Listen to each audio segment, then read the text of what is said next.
अब हम next topic देखते हैं कैरेक्टरिस्टिक्स ऑफ इलेक्ट्रिक चार्ज, वैद्युत आवेश के गुण, अर्थात वैद्युत आवेश के गुण क्या क्या होते हैं।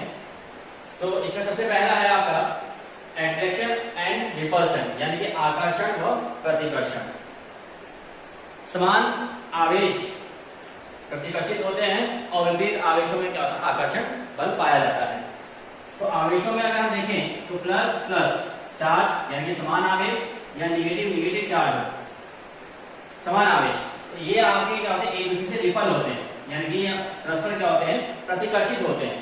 और अगर हम किसी निगेटिव चार्ज के पास पॉजिटिव चार्ज को लेके जाएं या पॉजिटिव चार्ज के पास निगेटिव चार्ज को लेके जाएं तो ये परस्पर क्या होते हैं, अट्रैक्ट होते हैं, यानी कि एक दूसरे की ओर क्या होते हैं, आकर्षित होते हैं।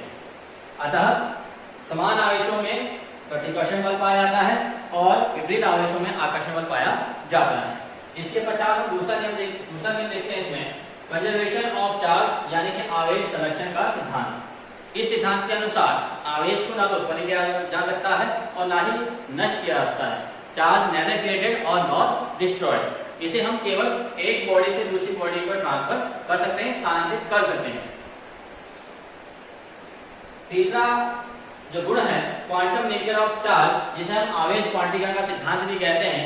इस सिद्धांत के अनुसार किसी भी निकाय पर चाहे धनावेश हो या ऋणावेश हो, उस निकाय के जो कुल चार्ज होगा, माना एक बॉडी है, अगर इस पर क्या है, पॉजिटिव या निगेटिव चार्ज है, पॉजिटिव चार्ज है या निगेटिव चार्ज है, और हमें इस बॉडी के टोटल चार्ज की गणना करनी है, तो इस बॉडी में जो टोटल चार्ज होगा Q, वह चाहे पॉजिटिव हो या निगेटिव हो, E चार्ज का सिंबल हो गया, और टोटल जितने नंबर ऑफ इसमें चार्ज होंगे, चाहे पॉजिटिव चार्ज हो निगेटिव चार्ज हो, तो Q equal to n e, अर्थात किसी भी निकाय पर उपस्थित जो कुल आवेश होता है वह उसमें उपस्थित धनावेशों या ऋणावेशों का n गुणन होता है। अर्थात क्वांटिकरण के सिद्धांत के अनुसार किसी भी निकाय पर उपस्थित जो कुल आवेश होता है वह उसमें निहित धनावेश या ऋणावेशों की संख्या के n गुणज के बराबर होता है। इसे ही हम आवेश क्वांटिकरण का सिद्धांत कहते हैं। चौथा जो गुण आता है इलेक्ट्रिक इंडक्शन, यानी वैद्युत प्रेरण। अब वैद्युत प्रेरण किसे कहते हैं, देखिए जब भी हम किसी चार्ज बॉडी, ये चार्ज बॉडी है, चार्ज बॉडी के नजदीक किसी न्यूट्रल बॉडी को लेके जाते हैं, जब भी हम किसी चार्ज बॉडी के नजदीक किसी न्यूट्रल बॉडी को लेके जाते हैं तो इस चार्ज बॉडी में से जो चार्ज होते हैं वे न्यूट्रल बॉडी को ट्रांसफर होना प्रारंभ हो जाते हैं, और यह प्रक्रिया तब तक चलती है जब तक कि समान आवेश इन पर न हो जाए। इसी प्रक्रिया को हम वैद्युत प्रेरण कहते हैं। अर्थात किसी भी आवेशित वस्तु के नजदीक किसी उदासीन वस्तु को ले जाने पर उस उदासीन वस्तु के आवेशित होने की जो घटना होती है उसको हम वैद्युत प्रेरण कहते हैं। तो ये हो गए कैरेक्टरिस्टिक्स ऑफ इलेक्ट्रिक चार्ज, यानी कि वैद्युत आवेश के गुण अट्रैक्शन एंड रिपल्शन, आकर्षण या प्रतिकर्षण। समान आवेशों में प्रतिकर्षण होता है और विपरीत आवेशों में आकर्षण बल पाया जाता है।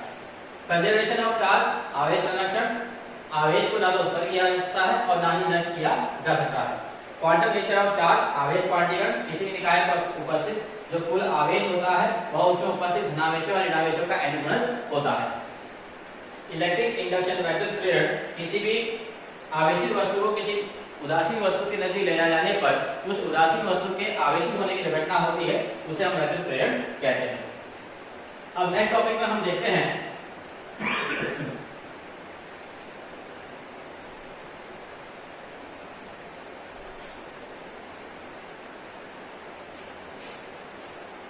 कूलाम्ब का नियम, कूलाम्ब्स लॉ।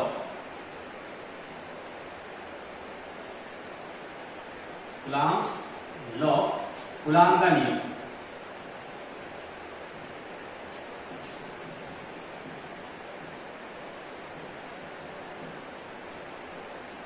तो कूलाम्ब जो कि एक फ्रांसीसी वैज्ञानिक थे, इन्होंने 1785 ईस्वी में इन्हीं भी दो आवेशों के मध्य लगने वाले आकर्षण बल या प्रतिकर्षण बल के संबंध में एक नियम दिया था। इस नियम की सहायता से हम किन्हीं भी दो आवेशों के मध्य लगने वाले आकर्षण बल या प्रतिकर्षण बल की गणना कर सकते हैं। तो कूलाम्ब के नियम के अनुसार यदि माना दो आवेश हैं, एक चार्ज Q1 और एक चार्ज Q2, और ये परस्पर r की डिस्टेंस पर रखे हुए हैं। कोई दूरी होगी, कुछ दूरी ले सकते हैं इसको। तो दो चार्ज है Q1 और Q2, इन्हें परस्पर r दूरी पर रखा गया है। अगर ये दोनों आवेश, अगर ये दोनों समान आवेश होंगे, प्लस प्लस या माइनस माइनस, तो इनके मध्य होगा प्रतिकर्षण बल, यानी कि रिपल्स होंगे, रिपल्सन करेंगे तो इसमें प्रतिकर्षण बल पाया जाएगा।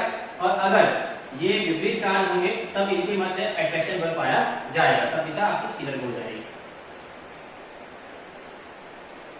तो कूलॉम के नियम के अनुसार इन्हीं भी दो आवेशों के मध्य लगने वाला आकर्षण बल या प्रतिकर्षण बल F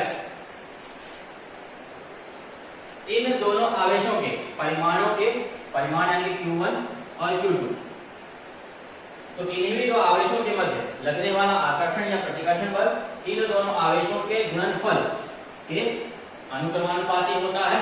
अर्थात Q1 बढ़ेगा तो F इंक्रीज होगा, Q2 इंक्रीज होगा तो F भी इंक्रीज होगा, और सेम दोनों अगर डिक्रीज हो रहे हैं तो F भी डिक्रीज हो जाएगा। डायरेक्ट प्रोपोर्शन का मतलब यही है कि एक चीज अगर एक क्वांटिटी अगर बढ़ती है तो उसके अप्रोक्स में दूसरी क्वांटिटी भी इंक्रीज होती है, और अगर एक क्वांटिटी डिक्रीज होती है तो उसके अप्रोक्स में दूसरी क्वांटिटी भी होती है। तो किसी भी इन्हीं भी दो आवेशों के मध्य लगने वाला आकर्षण या प्रतिकर्षण बल उन दोनों आवेशों के परिमाणों के गुणनफल के अनुक्रमानुपाती होता है। और दूसरा F जो प्रतिकर्षण या आकर्षण बल होता है, यह इनके बीच की दूरी के वर्ग के व्युत्क्रमानुपाती होता है। और इन दोनों नियमों को अगर मिलाएं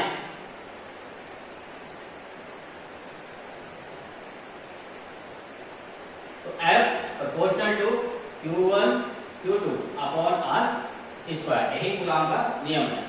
इन्हीं भी तो आवेशों के मध्य लगने वाला आकर्षण या प्रतिकर्षण बल उन दोनों आवेशों के गुणन परिमाणों के गुणनफल के अनुक्रमानुपाती और उनके बीच की दूरी के वर्ग के अनुपाती होता है।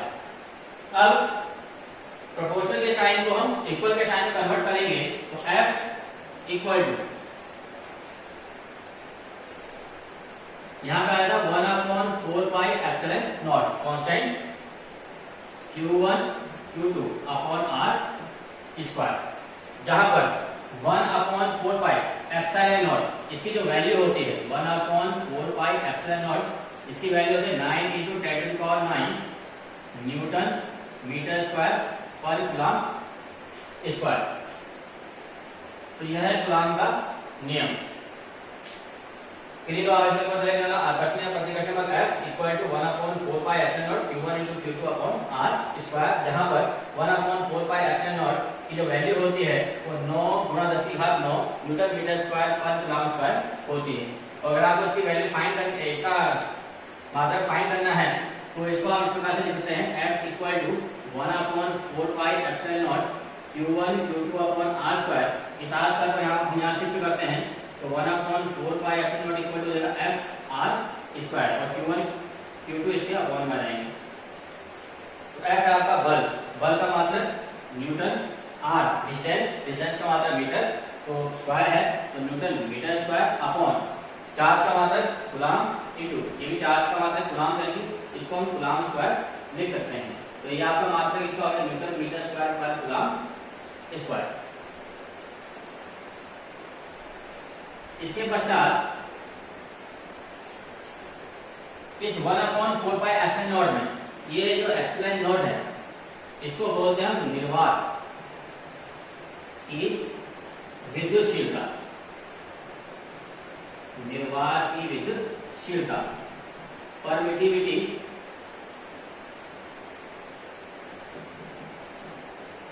Of free space, permittivity of free space. और इसकी अगर वैल्यू फाइंड करनी हो तो इसकी वैल्यू हम फाइंड कर सकते हैं।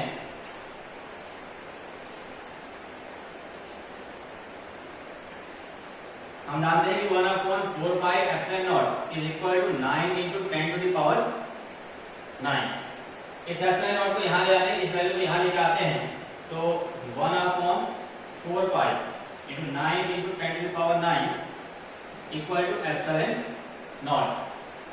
Epsilon nought equal to 1/4 × 3.14 pi से रखते हैं 9 × 10⁹ और इसको अगर हम सॉल्व करेंगे तो सॉल्व करके 8.85 इंटू 10⁻⁻12, और चूंकि इसकी वैल्यू इनवर्स हो गई है इसलिए यहाँ पर जो यूनिट है वो भी इनवर्स हो जाएगी, तो इसका मात्रक हो जाएगा कूलम्ब स्क्वायर पर न्यूटन मीटर स्क्वायर। इसे कहते हैं निर्वात की विद्युतशीलता, जिसका मात्रक जिसकी वैल्यू जो होती है 8.854 × 10⁻12 कूलम्ब स्क्वायर पर न्यूटन मीटर स्क्वायर होती है।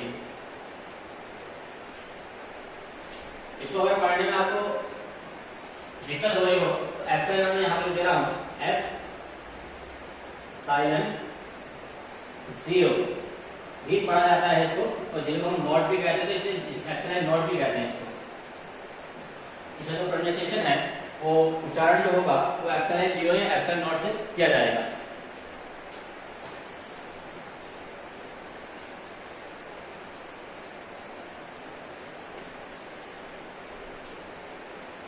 अब इसी में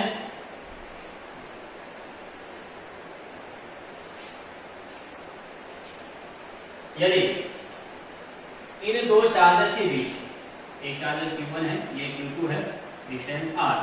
अब यदि इन चार्जेस के बीच, अभी तो इन चार्जेस के बीच फ्री स्पेस है, अगर माना इन चार्जेस के बीच कोई परावैद्युत रख देते हैं, परावैद्युत यानी डाइलेक्ट्रिक,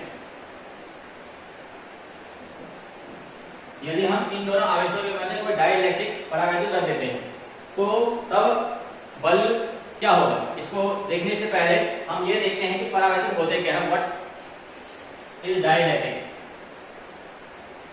डाइलेक्ट्रिक परावैद्युत।